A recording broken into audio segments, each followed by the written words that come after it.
et bienvenue sur AECEF TV dans votre émission 4V qui signifie en esprit et en vérité. Aujourd'hui, nous allons aborder un thème qui s'intitule les rétrogrades. Et pour parler de ce sujet, j'ai la joie d'avoir à mes côtés le frère Axel. Bonjour mon frère. Bonjour Donna. Comment allez-vous? Ça va très bien par la grâce de Dieu. En tout cas, que Dieu vous bénisse. Amen, amen, amen. Je suis vraiment contente de vous recevoir sur 4V. Amen. Merci d'avoir accepté notre invitation. C'est naturel. Et c'est vrai qu'aujourd'hui, on va parler d'un sujet très pointu qui s'intitule les rétrogrades. Tout à fait. Mais avant de parler de ça, j'aimerais vous découvrir un petit peu. D'accord, avec Si plaisir. vous pouvez vous présenter simplement et nous dire ce que vous faites pour contribuer à l'avancement de l'œuvre de Dieu. D'accord. Alors, avant tout, merci pour votre invitation. Et pour me présenter assez brièvement, je suis le frère Axel Lévy. C'est vrai qu'on me connaît en tant que chantre. D'autres se posent la question si je suis pasteur, si je suis chantre. Et au jour d'aujourd'hui, actuellement, je suis simplement le frère Axel Lévy. Et il est vrai que je travaille pour le Seigneur dans le ministère, dans le service de chante. Mais en dehors de ça, je travaille aussi dans l'évangélisation. Puisque j'ai un appel au ministère d'évangéliste. Donc la vision qui est dans mon cœur, ce que vraiment Dieu a mis en moi, c'est gagner les âmes au travers du don et des talents qu'il a déposés en moi, mais aussi à travers les réseaux sociaux et dans les rues. Donc j'évangélise dans les métros, dans les parcs, là où vraiment la parole peut être prêchée. C'est vraiment ça la vision que Dieu a mis en mon cœur. Annoncer avec la louange, l'adoration, mais annoncer aussi sur les réseaux sociaux et en dehors des réseaux, tout simplement. Amen. Donc vous vous déplacez à l'extérieur, Tout à fait. Vous parlez du Seigneur. C'est ça. Mais pour faire ça, je pense qu'il y en a certains qui se disent, mais comment il fait? Comment il fait? C'est quelque chose qui... comment on peut expliquer ça en fait? Parce que c'est faut avoir du courage, hein. Enfin je sais pas. Il y a un problème qu'on rencontre aujourd'hui, c'est qu'on a l'impression que pour évangéliser, il faut être pasteur ou évangéliste ou apôtre. C'est faux, parce que la parole nous dit allez, elle n'a pas dit pasteur allez, apôtre allez, elle a simplement dit allez. Et lorsque Jésus-Christ a dit allez, il s'adressait à ses disciples. Donc à partir du moment où tu acceptes le Seigneur comme Seigneur et Sauveur, tu dois aller. Tout simplement, tu dois aller. Et je pense sincèrement qu'une personne qui a accepté le Seigneur comme son Seigneur et Sauveur n'arrive pas à garder ça pour lui. C'est impossible parce que lorsque tu rencontres le Seigneur, il bouleverse toute ta vie. Et ce bouleversement t'emmène à parler de lui. C'est comme si aujourd'hui je gagne 10 millions d'euros, il faille que je puisse en parler, il faille que je puisse en faire bénéficier quelques personnes, du moins déjà dans mon entourage. Donc lorsque Christ m'a touché, il fallait que je puisse dire à mon entourage, Jésus est Seigneur, Jésus m'a changé, Jésus m'a transformé. Donc véritablement, c'est pas... quelque chose d'impossible, mais lorsque Christ te touche, lorsque Christ te transforme, c'est naturel en fait. C'est très naturel et au-delà du fait que c'est naturel, c'est un commandement. Il a dit allez, il n'a pas dit peut-être, il a dit allez. C'est un ordre qu'il a donné. Amen. Merci mon frère. Justement, on parle de recevoir Jésus comme son Seigneur et son Sauveur. Ce qui m'intéresse, c'est comment vous avez reçu votre appel. Comment ça s'est passé la rencontre avec Jésus-Christ. D'accord. Alors, vraiment, moi, je suis dans une famille chrétienne, c'est-à-dire ma mère est chantre et mon grand-père avait été pasteur. Donc, vraiment, on était vraiment la famille qui allait à l'église Assemblée de Dieu, vraiment très carré. Et je savais que je devais servir le Seigneur, mais je ne voulais pas. Je ne voulais pas parce que voilà, je suis né en Côte d'Ivoire. Et lorsque nous sommes arrivés ici en France, j'ai grandi vraiment dans tout ce qui était le banditisme. Et... pour moi, servir le Seigneur, c'était comme un peu les jeunes l'appellent, pour les bolos. Vraiment, c'est pour les nuls, c'est pour les bolos, servir le Seigneur. Et j'étais vraiment plus attiré par tout ce qui était l'argent, les femmes, toutes ces choses. Et néanmoins, j'allais à l'église, parce que ma mère m'obligeait. Donc c'est soit tu vas à l'église, soit tu te fais chicoter. Donc je préférais aller à l'église, je ne voulais pas la chicote. Mais au fur et à mesure, dans toutes ces choses que j'ai pu faire, contre le Seigneur, dans mon cœur il y avait un vide. Et il y a cette parole qui sonne dans mon esprit qui dit que dans le cœur de l'homme il y a un vide que seul l'amour de Dieu peut combler. Et ce vide persistait dans mon cœur, il persistait. Et l'appel se faisait de plus en plus fort par des rêves, par des songes, par plein de choses. Mais véritablement c'est lorsque je suis revenu après de longues années loin de l'église. Je suis revenu à l'église dans une assemblée, vraiment, le Seigneur m'a visité d'une manière particulière, il m'a vraiment visité, il m'a rempli de l'Esprit Saint, il m'a baptisé. Et la semaine qui a suivi, en fait, le jour où je suis revenu à l'église, il m'a délivré de l'alcool, de la drogue. Et jusqu'à aujourd'hui, vraiment, il a remis dans mon cœur ce fardeau, vraiment pour l'évangélisation. Parce que je me suis dit, si Christ l'a fait pour une personne comme moi, on peut le faire pour tout le monde. C'est vraiment... La vision, c'est ça, c'est vraiment comment est-ce que le Seigneur m'a touché, c'est par le biais de le fait de voir qu'il peut transformer une personne comme moi. Je me suis dit, il peut le faire avec tout le monde. Il est possible, il peut le faire. Amen. Et lorsqu'on lit la parole, on voit des hommes comme Saul de Tarse, qui est aujourd'hui l'apôtre Paul. C'est merveilleux. Amen. Et c'est vraiment comme ça que ça a été fait. Il m'a d'abord changé, il m'a d'abord transformé, puis il m'a présenté afin que je puisse aussi l'annoncer, afin que d'autres vies soient transformées et impactées. Amen, gloire à Dieu. Amen. Donc c'est possible d'être transformé par le Seigneur. C'est plus que possible. C'est possible. C'est plus que possible. Et est-ce qu'on peut donner un petit message à ces mamans ou à ces femmes qui espèrent que leurs enfants, que leurs époux, ces maris qui espèrent que leurs épouses puissent vraiment suivre le chemin du Seigneur? Bien sûr, bien sûr. Est-ce qu'on peut les encourager? Moi, je veux vraiment encourager nos mamans, nos sœurs, à continuer à prier pour vos maris, à continuer à prier pour vos enfants. Moi, j'aimerais donner un témoignage lorsque je suis venu au monde. J'ai eu la jaunisse. J'étais tout jeune, ma mère, elle m'a dit, tu as eu la jaunisse. Et la seule prière que j'ai faite, je dis, Seigneur, si tu sauves mon enfant, je te le donne, je te le consacre. Et aujourd'hui, j'ai à peine 22 ans. Donc 22 ans plus tard, aujourd'hui, je sers le Seigneur à plein temps avant de rentrer pleinement dans la consécration du ministère. Mais avant cela, je sers le Seigneur à plein temps. Et je veux vraiment encourager les mamans, continuer à prier pour nous, continuer vraiment à obliger même vos enfants à aller à l'église parce que tôt ou tard, ça payera. Ça payera parce que Dieu est fidèle. Il est vraiment le Dieu de chaque circonstance, le maître du temps, et il est fidèle. Et la Bible dit que la prière du juste a une grande efficacité. Maman, tu es juste parce que tu as Jésus comme Seigneur et Sauveur. Alors continue à prier et je crois par la foi que ton enfant reviendra au Seigneur ou il acceptera Jésus comme Seigneur et Sauveur. Amen. Merci mon frère. Amen. Frère Axel, donc vous êtes chantre, hein, vous chantez, et il y a un de vos titres qui s'intitule « Il m'a changé ». Alors de quoi ça parle? On s'en doute un petit peu, mais est-ce que vous pouvez nous en parler un petit peu? Alors le titre « Il m'a changé », comment est-ce qu'il est venu? C'était lors en fait d'un partage à l'extérieur, puisque j'appartiens aussi à un groupe qui s'appelle H24 pour Jésus. Amen. La vision, c'est évangéliser tous les jours sans exception. Amen. On a une équipe le matin, une équipe l'après-midi et une équipe le soir. Maintenant, ce qui se passe, c'est que nous étions en train de partager la parole au Trocadéro, on était assis, et il y avait le moment d'adoration. C'est moi qui m'occupe du moment d'adoration, donc on adorait le Seigneur, on adorait. Et pendant qu'on adore le Seigneur, des paroles tombent dans mon esprit. J'entends des paroles qui tombent dans mon esprit, j'entends des paroles qui tombent. Et c'est vrai que certains chantent pour une grâce au niveau des paroles, en fait. Ils arrivent vraiment à écrire avec une profondeur particulière.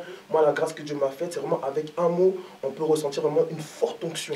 Et la phrase enfin le mot surtout qui tournait en boucle dans mon esprit, c'était « Il m'a changé ». Il m'a changé. Lorsque j'ai commencé à l'entonner, vraiment les frères et sœurs ont été remplis du Saint-Esprit. Et c'est un cantique qui est merveilleux parce que le fait de dire que Christ m'a changé, c'est comme si j'évangélisais en fait. Puisque je me souviens que lorsque Jésus avait rencontré la Samaritaine, elle est partie voir les gens qui étaient auprès d'elle en disant « Venez voir celui qui dit tout ce que j'ai fait dans ma vie ». Et elle témoignait tout simplement. Et le fait que je puisse dire « Il m'a changé », c'est une proclamation, c'est un témoignage, c'est une affirmation. En fait, je montre ouvertement ce que Christ a fait pour moi. Et ce cantique, il est profond parce que quand je le chante, je pense à tout ce que j'étais autrefois et ce que je suis aujourd'hui. Parce que je dis, il m'a nettoyé, il m'a transformé, il m'a pris de la boue et aujourd'hui, il m'a présenté. Il m'a changé. C'est fort, c'est fort. C'est un mot, mais c'est profond. C'est profond. Il m'a changé. Alors, est-ce qu'on peut chanter un petit peu, quelques secondes, voir un petit peu, entendre ce « Il m'a changé » aujourd'hui sur Bien 4V? sûr, bien sûr. Le cantique, il est très simple. Ça fait « Il m'a changé, il m'a changé, il m'a changé, je n'étais rien, il m'a changé, je ne connaissais rien, Jésus m'a changé, habitué à ce monde, Jésus m'a changé, oh, oh, oh, il m'a changé, il m'a changé, il m'a changé, il m'a changé, il m'a changé, il m'a changé. » Amen. Merci Jésus. Amen. Amen. Merci. Merci beaucoup pour ce chant. Merci beaucoup. Que Dieu vous bénisse. Amen. Et qu'il continue de vous inspirer encore et encore. Mon frère Axel, c'est vrai que moi, je vous ai découverte à travers les réseaux sociaux. Et il y a beaucoup de réflexions de vous que j'ai lues et qui m'ont beaucoup touchée. Et j'aimerais qu'on en parle un petit peu. La première que j'ai choisie, elle dit ceci. Donc vous avez dit, un chantre chantent non pas pour se faire voir, mais pour faire voir Christ. Est-ce que vous pouvez nous toucher 2-3 mots par rapport à cela? Bien sûr, tout d'abord, comme vous avez parlé des réseaux sociaux, je fais partie de ces personnes en fait, qui croient fortement que l'évangile doit être communiqué à travers les réseaux sociaux. Parce qu'aujourd'hui, sur les réseaux sociaux, on nous parle de... Il y a trop de choses, il y a trop d'abominations. Et le chrétien doit comprendre qu'on doit avancer avec notre monde. Nous ne faisons pas partie du monde, mais nous y sommes, comment dire, malheureusement. Mais nous devons permettre... c'est pas le monde qui viendra à nous, c'est nous qui devons aller comment dire, vers le monde. Et moi, je suis partie de ces personnes-là qui croient fermement que à travers Internet, on peut impacter le monde. À travers Internet, on peut bouleverser et faire du mal en fait à l'ennemi. Parce qu'au jour d'aujourd'hui, la Bible nous dit, c'est vrai, aller partout comment dire, dans les nations pour annoncer l'évangile, mais je n'ai pas assez d'argent pour prendre un billet pour aller en Chine pour aller annoncer l'évangile, mais je peux prêcher un message, mettre comment dire, un cantique qui bouleversera quelqu'un en Chine, qui bouleversera quelqu'un au Congo. Et vraiment, c'est pour ça que j'aime vraiment partager des cantiques, partager des statuts qui bouleverseront et qui aussi édifieront les frères et sœurs en Christ. Et concernant un chant pour faire voir Christ et non se faire voir, c'est parce qu'aujourd'hui, il faut qu'on puisse faire la différence entre les artistes gospel, les chanteurs et les chantres. Parce qu'en tant que chantres, nous avons un mandat divin, nous avons un dépôt divin sur nos vies. Et lorsque nous chantons, c'est pour que le peuple de Dieu puisse recevoir et ressentir la présence de Dieu. Nous chantons afin que lorsque un frère ou une sœur m'écoute, elle puisse ressentir la présence de Dieu. Le compliment pour un chant, ce n'est pas tu as une belle voix. Moi, lorsque tu me dis j'ai une belle voix, tu m'insultes. Mais lorsque tu me dis j'ai ressenti la présence de Dieu lorsque tu chantais, c'est ça ce compliment. Parce que lorsque tu me complimentes, je vois que quand tu dis j'ai ressenti la présence de Dieu, ce n'est pas moi que tu complimentes, mais c'est Dieu que tu glorifies. Tout simplement. Donc lorsque nous chantons, ce n'est pas pour nous, c'est pour lui encore. Parce que la Bible nous dit que quoi que nous fassions, c'est pour le glorifier. Donc lorsque je chante, c'est vrai que j'exerce tous les ministères. Lorsqu'un chante, il exerce tous les ministères. Il évangélise, il prophétise. Et il faille que dans ce ministère-là, tu ne puisses pas me voir moi.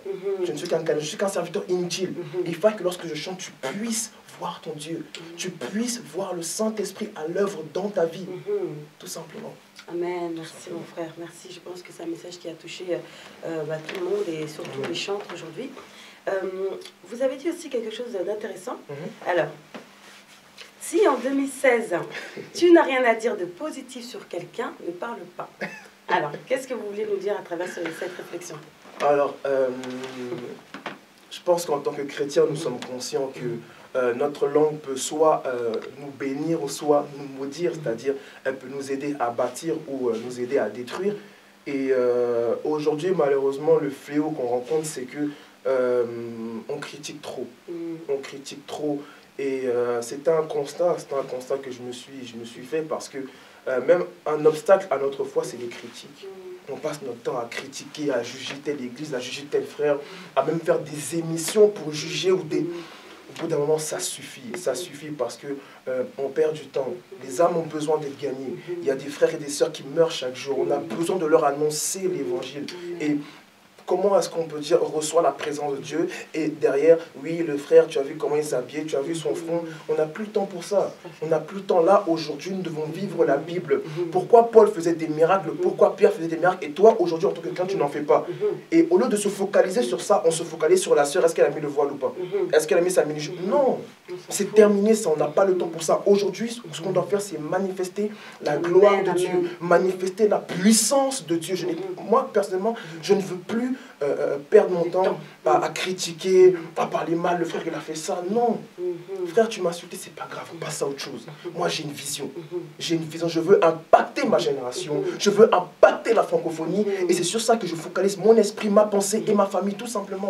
Merci beaucoup frère. Même dans les églises il y a beaucoup de ça. Bah oui. Est-ce que vous pouvez faire un petit message aux frères et sœurs par exemple quand vous êtes dans un groupe et que des personnes commencent à critiquer, quelle attitude on doit avoir?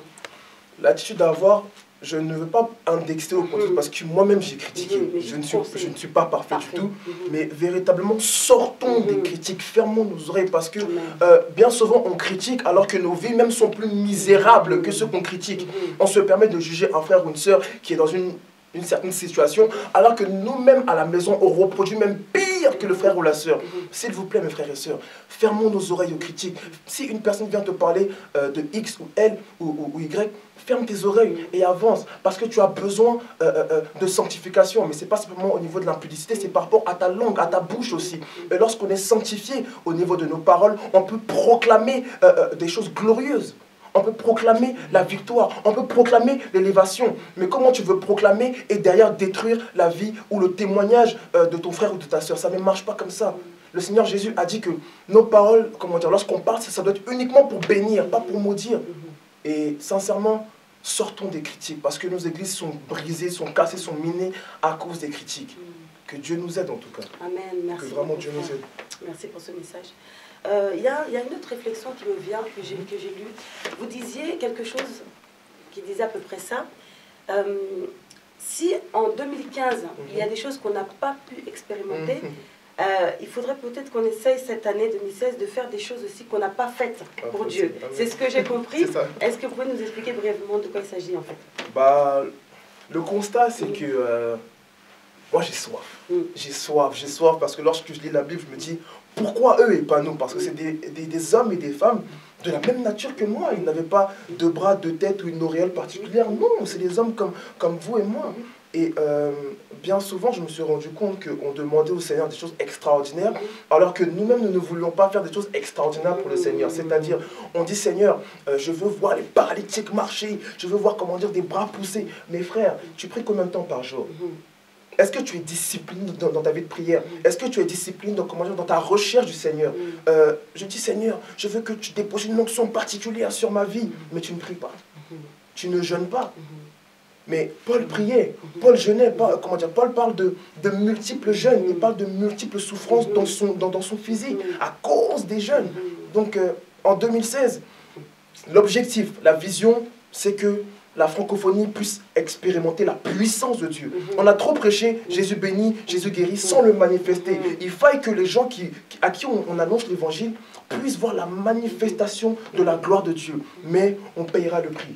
Dans les 40 jours de jeûne, dans les 21 jours, mais aussi dans une vie de sanctification, dans une bonne attitude en tant que disciple du Seigneur Jésus-Christ. Donc, en 2015, en 2016, il faille que tu puisses expérimenter des choses nouvelles avec le Seigneur. Ça fait 10 ans que tu es dans le Seigneur, tu n'as jamais prié pour un malade pour qu'il puisse être guéri. Il y a un souci. Or, la Bible dit, voici les miracles qui accompagneront ceux qui auront cru en mon nom, ils imposeront les mains malades et les malades seront guéris. Mais tu imposes les mains malades, il est encore plus malade qu'avant que tu lui imposes les mains. Il faut qu'on puisse passer de notre dimension, mais il faut que physiquement et spirituellement, nous puissions aussi agir en conséquence. Il faut payer le prix. Il faut payer le prix. Amen. Amen, amen. Merci beaucoup, frère. Vraiment, ça fait beaucoup, la parole de Dieu nous fait beaucoup de bien. On parlait tout à l'heure des compliments. Il faut faire attention aux réflexions qu'on reçoit, etc. Et vous nous avez donné un conseil, donc là, aux femmes. N'acceptez pas qu'on vous dise que vous êtes sexy. Car une servante de Dieu ne doit pas chercher à l'être. Alors, un petit mot là-dessus, c'est bien aussi. Hein. Il y a beaucoup de jeunes, et puis aussi des mamans aussi, qui n'ont peut-être pas un comportement exemplaire. Est-ce que vous pouvez nous conseiller? Tout à fait. Eh bien, c'est vrai que moi, j'ai beaucoup à cœur, en fait, les femmes aussi. J'ai beaucoup à cœur parce que dans mon passé, j'ai fait beaucoup de mal aux femmes. Et avec la parole de Dieu, j'ai appris que la femme a beaucoup de prix aux yeux du Seigneur. Et pourquoi j'ai eu cette réflexion, en fait, c'est que malheureusement, dans nos assemblées, parfois, on retrouve beaucoup de choses, de non-dits parfois. Mais concrètement, pourquoi j'ai utilisé le mot sexy? C'est que je faisais des recherches, en fait, et je me suis rendu compte que le mot sexy est très péjoratif. Quand on parle de sexy, c'est attribué au sexe, à la sensualité, à tout ce qui est addictif, à des choses abominables en fait. Mais une servante de Dieu, une sœur en Christ n'a pas à être sexy. Lorsqu'on parle de servante de Dieu telle que Sarah, telle que Esther, on parle de leur extrême beauté. On parle de leur charme, de ce qu'elles dégageaient, non pas par leur physique ou par leur forme, non loin de là, mais par leur visage. Si j'ai un conseil à donner, c'est que lorsqu'une sœur en Christ veut s'habiller, il faille qu'on puisse retrouver ta beauté, non dans ce que tu portes, mais sur ton visage. Amen. Et chacun a une perception assez différente de la beauté. Mais il ne faille pas que ce soit ton corps qui nous dise si tu es belle ou si tu n'es pas belle. Non, parce que le corps passera, même le visage passera, mais il faille que par ton habillement, nous puissions te respecter. Amen. Parce que les sœurs en Christ, vous avez tellement de prix aux yeux de Dieu. Vous avez énormément d'importance aux yeux de Dieu. Moi, je crois fermement au ministère de la femme. Je crois en ce que Dieu a déposé dans ses servantes, dans nos sœurs. Et bien souvent, les sœurs sont retardées à cause de ce genre de choses, en fait. Parce que un frère qui est dans la salle, il voit une sœur qui a des mini-jupes ou des tenues assez affriolantes, en fait. Comment pourra-t-il se concentrer? Comment pourra-t-il vraiment se concentrer sur la parole et avoir envie de prier le Saint-Esprit? Alors que devant lui, c'est le Saint Jézabel.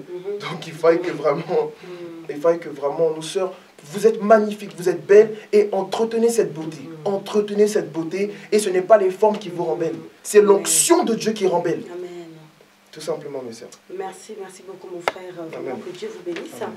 À présent, nous allons passer donc, à la deuxième partie. Nous allons aborder notre thème, donc intitulé « Les rétrogrades ».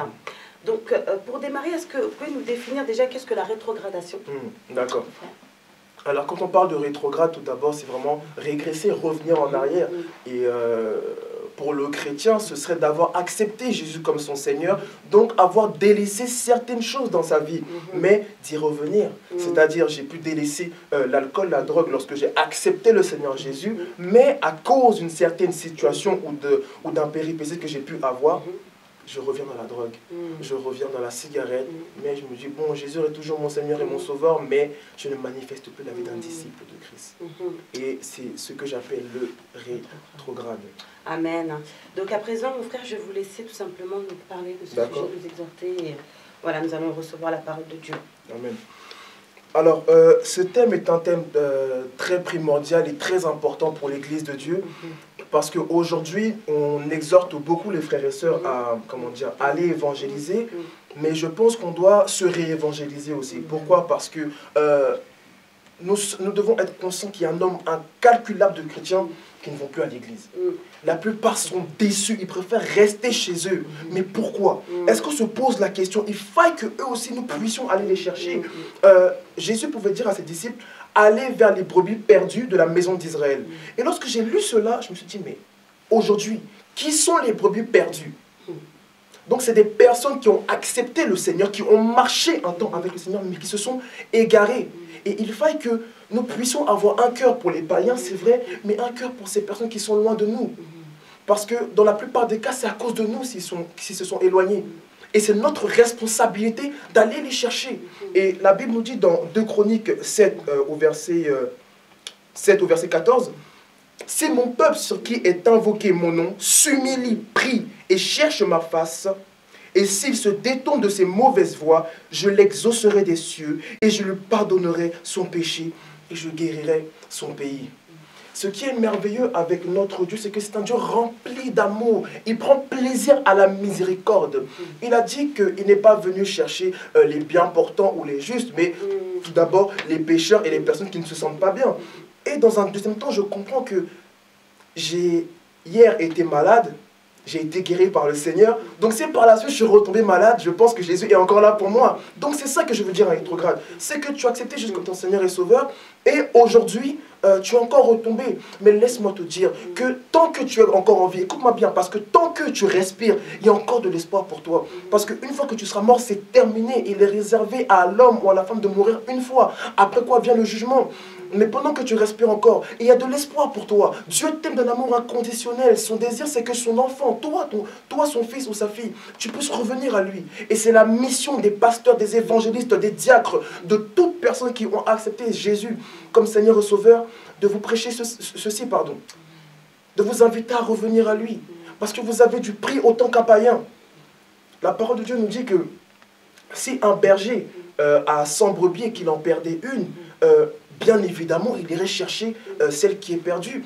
Et il y aura, comment dire, le fait de retrouver cette brebis remplirait son cœur de joie. Et il est dit que même dans le ciel, il y a de la joie lorsque une seule âme est gagnée. Mais laisse-moi te dire qu'il y a encore de la joie lorsque une âme qui était perdue revient. Donc il faut que ce message soit prêché. Il faut que ce message soit prêché. Pourquoi? Parce que c'est aussi la démonstration de l'amour de Dieu, tout simplement. Mais aujourd'hui, malheureusement, lorsque nous sommes sujets à des rétrogrades, on les pointe du doigt, on les minimise. Alors que parfois même ces rétrogrades connaissent mieux la parole de Dieu que nous. J'ai des frères ou des sœurs parfois qui ne veulent plus rien entendre des pasteurs, des églises. Et lorsqu'on parle de la parole, mais c'est un combat. Des frères, ils sont assis dans la parole, mais quelque chose a été cassé en eux. Et j'aimerais te dire, frère ou sœur, toi qui restes à la maison, laisse-moi te dire que Dieu t'aime encore. Tu as du prix pour Dieu. Tu n'es pas n'importe qui. Dieu t'aime d'un amour inconditionnel. Ce n'est pas les hommes qui t'ont appelé, c'est Dieu qui t'a appelé, tout simplement. Et dis-toi que derrière toute cette histoire d'église, de consécration, de service, il y a une histoire de salut derrière. C'est bien plus qu'une église, c'est bien plus que se retrouver, c'est bien plus que des concerts, des réunions de prière. C'est une histoire de salut. Dieu t'aime d'un amour inconditionnel et tout ce qu'il désire, c'est que tu puisses revenir à lui. Dieu a besoin de toi, il veut se servir de toi. Et il veut simplement que tu puisses revenir afin qu'il puisse commencer à travailler ou à retravailler au-dedans de toi et avec toi pour les nations, pour ta nation et pour la localité. Dieu vous aime, Dieu a besoin de vous. Simplement, il a besoin que ces personnes qui sont autrefois tombées puissent revenir à lui d'un cœur sincère, en passant bien évidemment par la repentance. En passant bien évidemment par la repentance, car la repentance est une puissance. La repentance est une puissance. Donc il attend vraiment que ses filles et ses fils puissent revenir à lui, tout simplement. Amen. Merci beaucoup. Merci Seigneur. Justement, j'allais vous demander comment peuvent faire ces personnes-là. Donc vous me conseillez qu'ils commencent par se repentir d'abord. Et nous qui sommes enfants de Dieu, nous qui prions, etc., l'attitude qu'on doit avoir, par exemple, envers un pasteur qui est tombé. Comment on doit réagir par rapport à ça? Parce que ça peut blesser aussi. C'est vrai que ça peut blesser. Quand on voit, on va dire, un père spirituel, par exemple, sur qui on compte, qui a été un exemple pour nous, un modèle, un accompagnateur, un mentor, je ne sais pas, ça peut aussi briser quelqu'un, décourager quelqu'un. Est-ce qu'on peut motiver un peu nos frères et sœurs dans l'amour du Christ? Voilà. Bien sûr. Alors, la Bible nous dit dans 1 Jean 5 au verset 16, il est dit, si quelqu'un voit son frère commettre un péché, qu'il ne mène point à la mort, qu'il prie et Dieu donnera de la vie à ce frère. Le problème aujourd'hui qu'on rencontre souvent, c'est que nous passons notre temps à nous baser sur, oui, comme le frère il est trop spirituel, moi je vais le regarder, je me base sur lui. Mais c'est faux, notre modèle c'est Jésus-Christ. Ce qu'on doit comprendre aujourd'hui, c'est que c'est vrai que nos papas sont en avant, les pasteurs, les apôtres, les évangélistes, mais c'est des hommes comme nous, ils peuvent tomber. Et lorsqu'il tombe, ce n'est pas à nous de nous aussi, bon, comme il est tombé, moi aussi je tombe. Mais ta foi n'est pas basée sur ton pasteur, ta foi est basée sur Jésus-Christ de Nazareth. Amen. Ton pasteur n'est pas allé à la croix pour toi. Ton pasteur n'est pas mort crucifié, flagellé, déchiqueté pour toi, non. C'est Jésus-Christ qui est mort à la croix pour toi. Et il faut que le chrétien puisse comprendre ça. Mais d'un autre côté, il faut que nos pasteurs puissent nous enseigner ça et nous permettre de ne pas nous focaliser sur eux.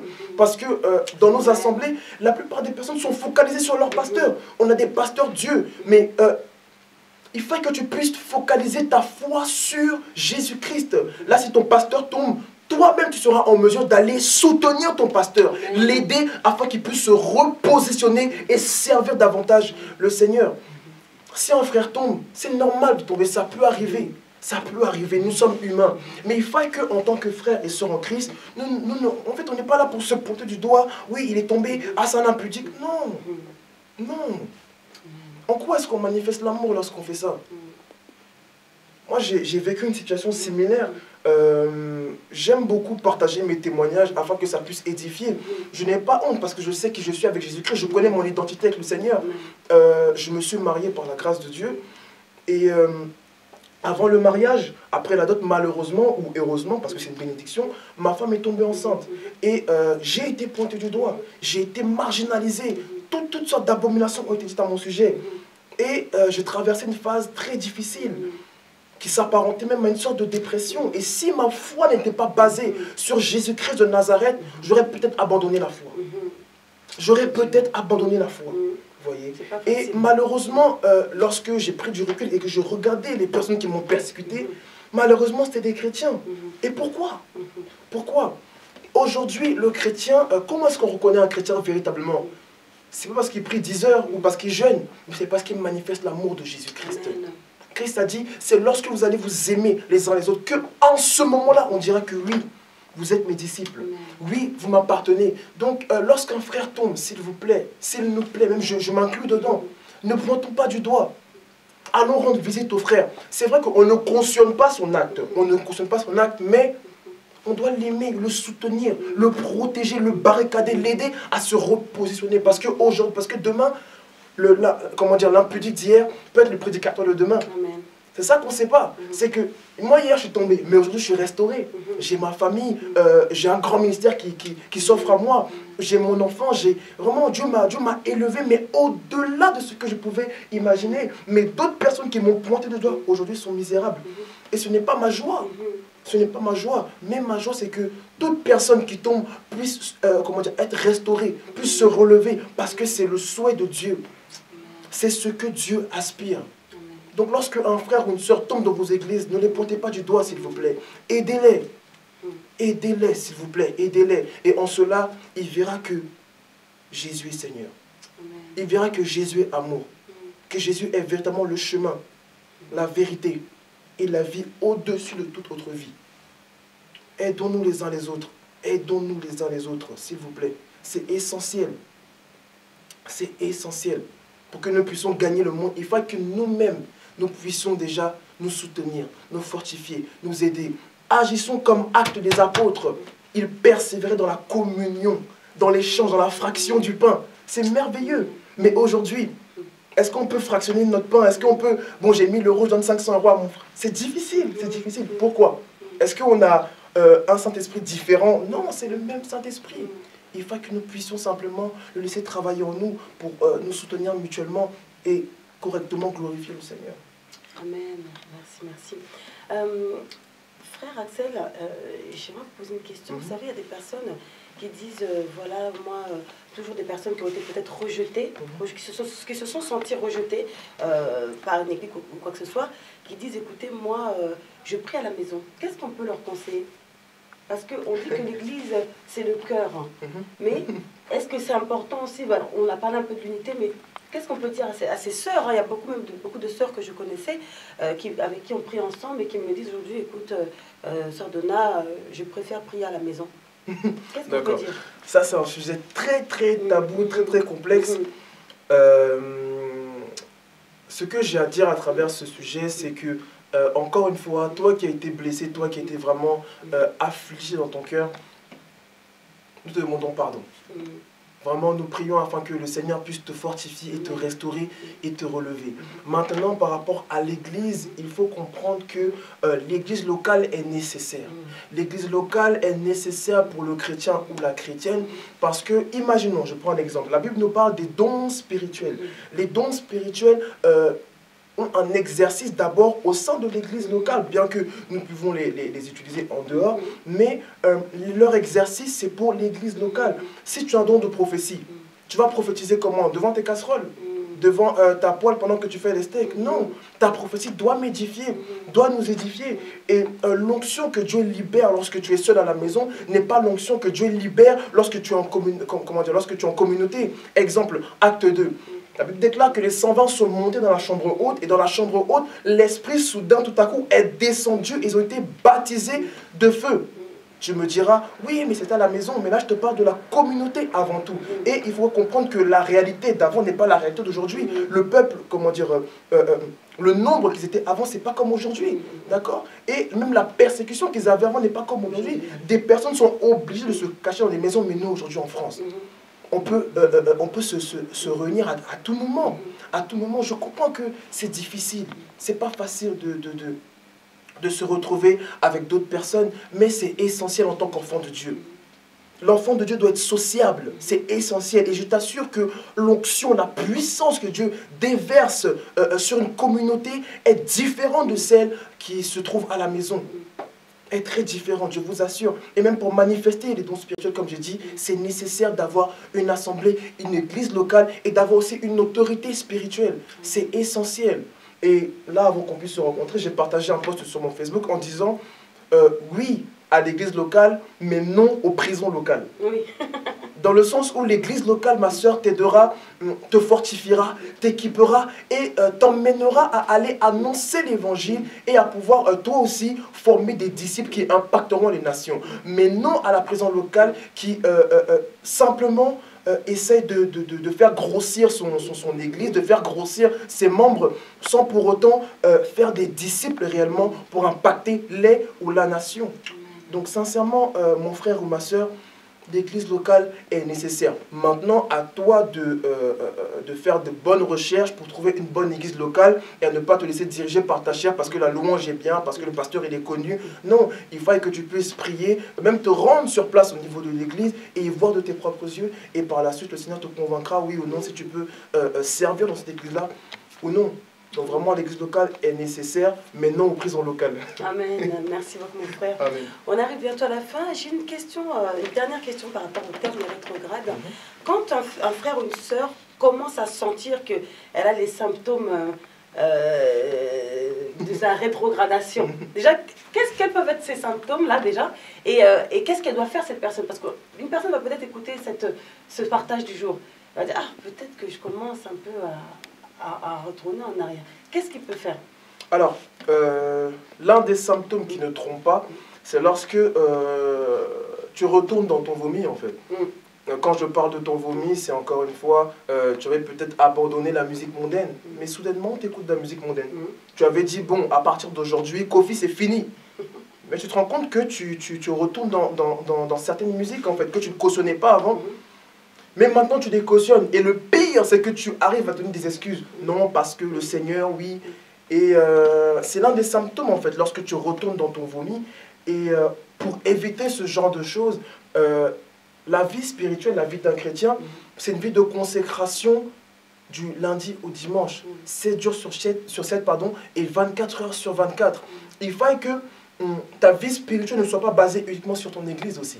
Ça, c'est essentiel. Il faut que toi-même, tu puisses avoir une intimité avec le Seigneur. Il faut que tu puisses venir t'abreuver dans la parole de Dieu. Jésus pouvait dire à la Samaritaine, « Je suis l'eau de la vie ». Il faut savoir que chaque jour, tu bois de l'eau. Il faut que chaque jour, tu puisses lire la parole. Il faut que chaque jour, tu puisses, prier. Il faut que chaque jour, tu puisses avoir une vie de consécration, en fait. Parce que nous sommes en guerre, frères et sœurs. Nous sommes en guerre. Donc, le diable rôde autour de toi, tel un lion rugissant, et il attend le faux pas, la porte que tu puisses lui ouvrir, afin qu'il puisse rentrer et frapper. Donc, il faut que tu puisses mener une vie de consécration. On ne donne pas de prier 10 heures par jour, 20 heures par jour, non. Mais au moins, avoir une vie spirituelle régulière. Si tu pries 3 minutes par jour, il faut que tous les jours, ce soit 3 minutes. Et tu verras que les 3 minutes là, au bout d'un moment, ce sera plus suffisant en fait. Tu auras soif de plus, parce que en fait, tu trouveras du plaisir dans la présence de Dieu. 1 minute, Seigneur, je t'aime, tu es mon Dieu. Le lendemain, tu es mon Dieu, tu es mon Seigneur, tu es mon roi, tu es l'alpha et l'oméga, et tu monteras en puissance. Mais il faut que tu puisses être régulier dans ta vie de prière, dans ta vie de méditation, ta vie de consécration et dans ton service pour le Seigneur. Et tu verras que le Saint-Esprit saura te soutenir afin que tu ne puisses pas tomber en tant que rétrograde. Amen, merci beaucoup, merci mon frère. Je vous remercie tous de nous avoir suivis. Je vais demander à notre frère Axel s'il n'a pas un mot de la fin, voilà, pour clôturer ce partage qui est tellement riche. On ne veut même pas savoir, je ne vais même pas m'arrêter. Mais... Gloire à Dieu. Un petit mot pour la fin, notre frère Axel. Simplement le mot, ou comment dire, vraiment, ce serait proclamer la vision qui est dans mon cœur. J'inciterai un frère ou une sœur à servir le Seigneur avec les dons les talents que Dieu a déposés en lui et aussi avec sa vie. Que ta vie soit une évangélisation. Et si tu sais chanter, chante pour le Seigneur. Tu sais dessiner, dessine pour le Seigneur. Tu sais filmer, filme pour le Seigneur. Parce que nous sommes tous appelés à faire quelque chose pour le Seigneur. Nous ne sommes pas tous appelés à être pasteur, prophète ou docteur. Mais Dieu a déposé quelque chose de particulier en chacun d'entre nous. Donc, si toi tu as un don particulier, vas-y, et je crois que tu as un don particulier.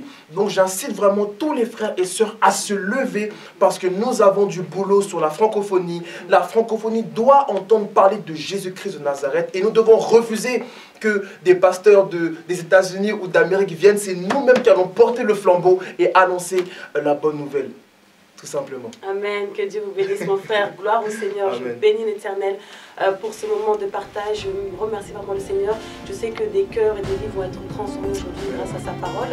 En tout cas, restez connectés, vous tous, donc sur AECF TV. Continuez à suivre tout ce qui s'y passe, ainsi que notre émission 4V. Voilà. Merci beaucoup. À bientôt. Au revoir.